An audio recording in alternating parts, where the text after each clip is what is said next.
علم نور ہے، علم نور ہے۔ بسم اللہ الرحمن الرحیم۔ سامعین کرام، ہمارا عربک گرامر کورس جو ہے وہ جاری ہے۔ تو آج ہم جو لیکچر لے کر حاضر ہوئے ہیں وہ جملہ اسمیہ کی تعریف کریں گے، اور جملہ اسمیہ کو پہچاننے کے علامات، یعنی مبتدا اور خبر کو پہچاننے کی کیا علامات ہیں، کس طرح ہمیں پتہ لگے گا کہ یہاں پر یہ خبر بن رہی ہے، یہ مبتدا بن رہا ہے۔ مبتدا کو تو ظاہر بات ہے جو ابتدا میں آ جاتا ہے، اگر یعنی معرفہ ہے تو وہ مبتدا بن جاتا ہے، لیکن خبر کو ہم کس طرح پہچانیں گے کہ یہاں پر یہ خبر بنے گی یا خبر نہیں بنے گی۔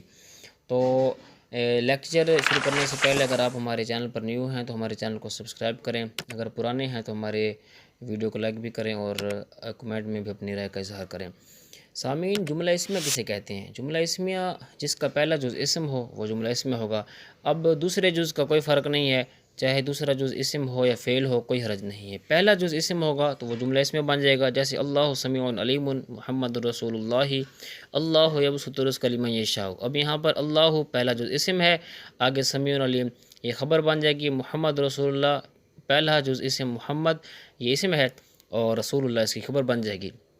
مبتدا اور خبر کو پہچاننے کی پہلی علامت یہ ہے کہ ضمیر مرفوع منفصل جہاں بھی آ جائے گی نا، آپ ہمیشہ اس کو مبتدا بنا دیں گے، اور اس کے بعد جو لفظ ہوگا وہ خبر بنے گا۔ جیسے مثال اس کی هو الاول والآخر والظاہر والباطن۔ اسی طرح دوسری مثال هو اللہ الخالق البارئ المصور له الاسماء الحسنى هي اسم وفعل وحرف هو معرب ومبنی۔ ابھی مثالیں واضح ہیں۔ دوسری اس کی پہچان کی علامت کیا ہے؟ کلام کے شروع میں الف لام والا اسم ہو اور اس کے بعد بغیر الف لام کے کوئی اسم آ جائے تو شروع والا اسم مبتدا ہوگا، اور جو دوسرا ہوگا وہ خبر ہوگا۔ کلام کے شروع میں ہونے کا کیا مطلب ہے؟ ہم نے کہا نا کلام کے شروع میں، تو کلام کے شروع میں ہونے کا مطلب یہ ہے کہ جہاں سے کوئی نئی بات شروع ہو۔ ٹھیک ہے جی۔ اس کی مثال اللہ سمیع علیم، الدنیا سجن المؤمن و جنت الکافری، القرآن حجت لک او علیک۔ اب یہ مثالیں واضح ہیں، پہلے کو مبتدا بنائیں گے، بعد والے کو خبر، قاعدہ ہمارا سادے کار ہے۔ تیسری علامت مبتدا اور خبر کو پہچاننے کی کیا ہے؟ وہ یہ ہے کہ کلام کے شروع میں مضاف و مضاف الیہ آ جائیں، اور ان کے بعد بغیر الف لام کے کوئی اسم آ جائے تو یہ بھی آپس میں مبتدا اور خبر بنے گی۔ جیسے اس کی مثال خیار الشرط جائز فی البیع۔ اب یہاں پر خیار الشرط مضاف الیہ آ گئے پہلے شروع میں، بعد میں جائز بغیر الف لام کے آ گیا، تو لہذا پہلے کو مبتدا بنائیں گے، اگلی جو عبارت ہے اس کو ہم خبر بنا دیں گے۔ چوتھی علامت مبتدا اور خبر کو پہچاننے کی یہ ہے کہ کلام کے شروع میں الف لام والا اسم ہو اور اس کے بعد کوئی فعل آ جائے تو وہ ہمیشہ مبتدا اور خبر بنیں گے۔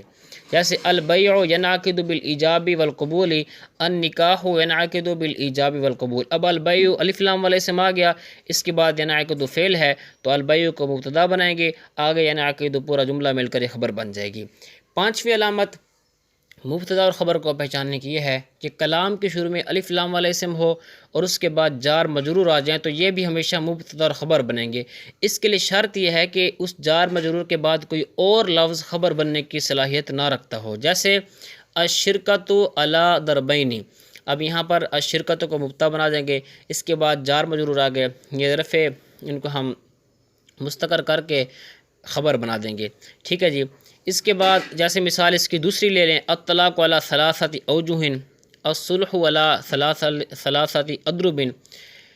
اس کے بعد اس کی جو اگلی علامت ہے، 5 علامتیں بیان کر دی ہم نے، چھٹی علامت مبتدا اور خبر کو پہچاننے کی یہ ہے کہ اسم اشارہ کے بعد بغیر الف لام کے کوئی اسم آ جائے تو اسم اشارہ مبتدا ہوگا، اور بعد میں بغیر الف لام کے جو اسم ہے وہ خبر واقع ہوگا، بشرط یہ کہ معنی بھی ٹھیک ہو۔ جیسے ھذا ذکر مبارک انزلناہ، ھذا کتاب انزلناہ، فھذہ فوائد وافیۃ۔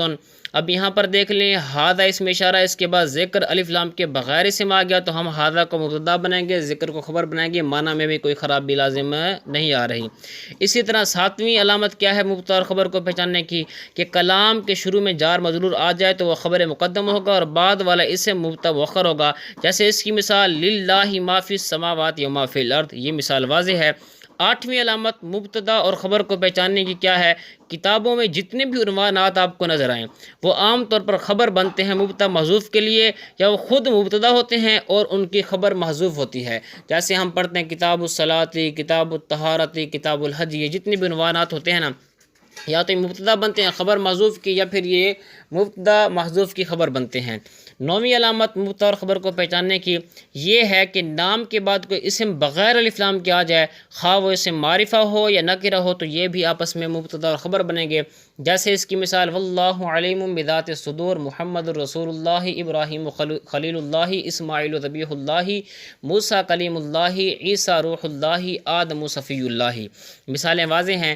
10ویں علامت مبتدا اور خبر کو پہچاننے کی ہے کہ پہلے ایک چیز کی تقسیم ہو یا کسی چیز کی تعداد بیان ہو، پھر اس کے بعد اس شے کی تفصیل ہو، تو تفصیل میں ہر شے خبر ہوگی مبتدا محذوف کی۔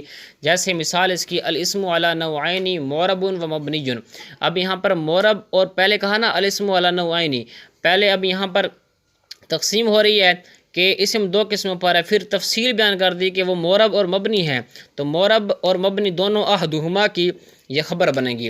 اسی طرح 11ویں علامت مبتدا اور خبر کو پہچاننے کی یہ ہے کہ جزا کے مقام میں فا جزائیہ کے بعد جار مجرور آ جائیں تو خبر مقدم واقع ہوں گے جار مجرور، اور بعد والا اسم مبتدا مؤخر واقع ہوگا۔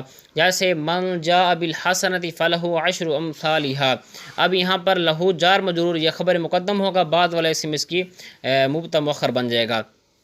اسی طرح 12ویں علامت مبتدا اور خبر کو پہچاننے کی یہ ہے کہ انا اور انا وغیرہ کے بعد متصل کوئی جار مجرور آ جائے تو وہ خبر مقدم ہوگا، اور ما بعد والا جو لفظ ہے وہ اس میں مؤخر ہوگا۔ جیسے ان فی ذلک لعبرۃ لاولی الابصار، ان من البیان لسحرا، ان من الشعر لحکمۃ، ان الینا ایابہم ثم ان علینا حسابہم۔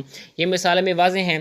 اور 13ویں علامت مبتدا اور خبر کو پہچاننے کی یہ ہے کہ معرفات جتنے بھی ہیں نا وہ مبتدا واقع ہوتے ہیں، اور جو تعریف ہوتی ہے مکمل تعریف وہ خبر ہوتی ہے۔ جیسے الکلمۃ، یہ معرف ہے نا، اس کی تعریف کی گئی ہے، آگے اس کی جو پوری تعریف ہے لفظ وضع لمعنی مفرد، یہ پوری کی پوری جو تعریف ہے یہ خبر بن جائے گی الکلمہ کی۔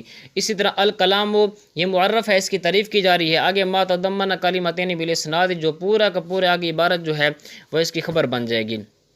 اسی طرح 14ویں علامت یہ ہے کہ انا ما کے بعد کوئی اسم آ جائے وہ ہمیشہ مبتدا ہوگا، اس کے بعد جو لفظ ہوگا وہ اس کی خبر ہوگی۔ جیسے انما الہکم الہ واحد، انما المؤمنون اخوہ، انما انا بشر مثلکم۔ 15ویں علامت مبتدا اور خبر کو پہچاننے کی یہ ہے کہ اما کے بعد کوئی اسم آ جائے تو وہ مبتدا ہوگا قائم مقام شرط کے، اور فا کے بعد والا اسم خبر ہوگا قائم مقام جزا کے، بشرط یہ کہ اما کے بعد والا اسم ظرف یعنی بعد وغیرہ کا لفظ نہ ہو۔ جیسے اما المقدمۃ ففی المبادلۃ یجب تقدیمھا۔ 16ویں علامت مبتدا اور خبر کو پہچاننے کی یہ ہے کہ جہاں پر مبہم جار مجرور کا لفظ بول کر مراد لفظ ہی لیا جائے، معنی مراد نہ لیا جائے، مبہم لفظ، اور اس کے بعد اس کی تفسیر کی جائے تو وہ جار مجرور مبتدا ہوگا اور اس کی جو تفسیر ہے وہ خبر ہوگی۔ جیسے مثال اس کی آپ سن لیں، جیسے فی الرقاب ان یعان المکاتبون، ٹھیک ہے جی، مبہم جار مجرور مبتدا کے گردنوں میں یہ ہے کہ مکاتب کو جو ہے وہ ان کی مدد کی جائے۔ اور پھر 17ویں علامت کیا ہے مبتدا اور خبر کو پہچاننے کی، جیسے وہ یہ ہے کہ لیسا یعنی افعال ناقصہ کے بعد جار مجرور آ جائے تو وہ خبر مقدم ہوگا، اس کے بعد والا اسم مؤخر ہوگا، بشرط یہ کہ ضمیر اس کا اسم نہ ہو۔ جیسے لیس فی المضی والودی غسل۔ اسی طرح 18ویں علامت مبتدا اور خبر کو پہچاننے کی ہے کہ نحو کا لفظ ما قبل مبتدا محذوف کے لیے خبر اور ما بعد کی طرف یہ ہمیشہ مضاف ہوتا ہے، اور اس کا مبتدا مثالہ یا مثالہ محذوف نکالتے ہیں۔ جیسے مثال نحو قولہ تعالی انکم ظلمتم انفسکم باتخاذکم العجل، نحو کتبت بالقلم۔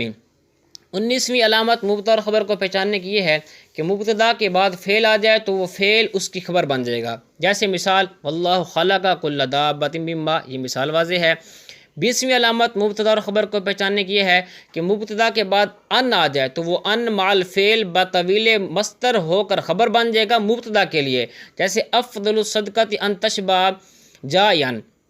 اسی طرح 11ویں علامت مبتدا اور خبر کو پہچاننے کی یہ ہے مثال کے شروع میں جو بھی کاف کا لفظ آتا ہے وہ ثابت یا ثابت ان کے ساتھ متعلق ہو کر خبر بن جاتا ہے مبتدا محذوف مثالہ یا مثالہ کے لیے، جیسے کل خلی یعنی سرکے کی طرح۔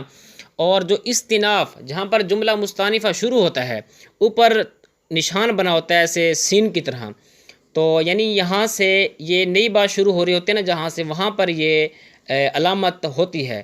اب اس علامت کے نیچے اگر کوئی جار مجرور آ جائے تو وہ بھی خبر مقدم ہوگا، اور ما بعد والا جو اسم ہوگا وہ مبتدا مؤخر ہوگا۔ جیسے ایک مثال ہم نے یہاں پر نوٹ کی ہے، وفی اللسان الدیۃ وفی شعر الراس الدیۃ، قدوری کتاب الدیات میں یہ مثال موجود ہے۔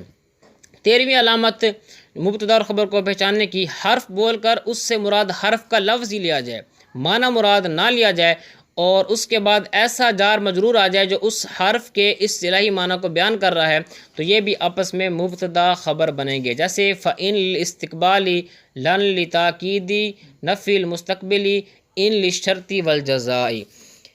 اور 25ویں علامت مبتدا اور خبر کو پہچاننے کی یہ ہے کہ جب فعل بول کر اس سے مراد فعل کا لفظ ہی لیا جائے، معنی نہ لیا جائے، اور اس کے بعد کوئی ایسا لفظ آ جائے جو فعل کے صیغے کی پہچان کروا رہا ہے، تو وہ بھی آپس میں مبتدا اور خبر بن جائیں گے۔ جیسے ضرب صیغۃ ماض، یضرب صیغۃ مضارع۔ یہ ہم نے آپ کے سامنے مبتدا اور خبر کو پہچاننے، جملہ اسمیہ کو پہچاننے کی 24 علامات کم و بیش رکھی ہیں۔ اللہ پاک کی بارگاہ میں دعا ہے اللہ پاک ہمیں علم نافع عطا فرمائے۔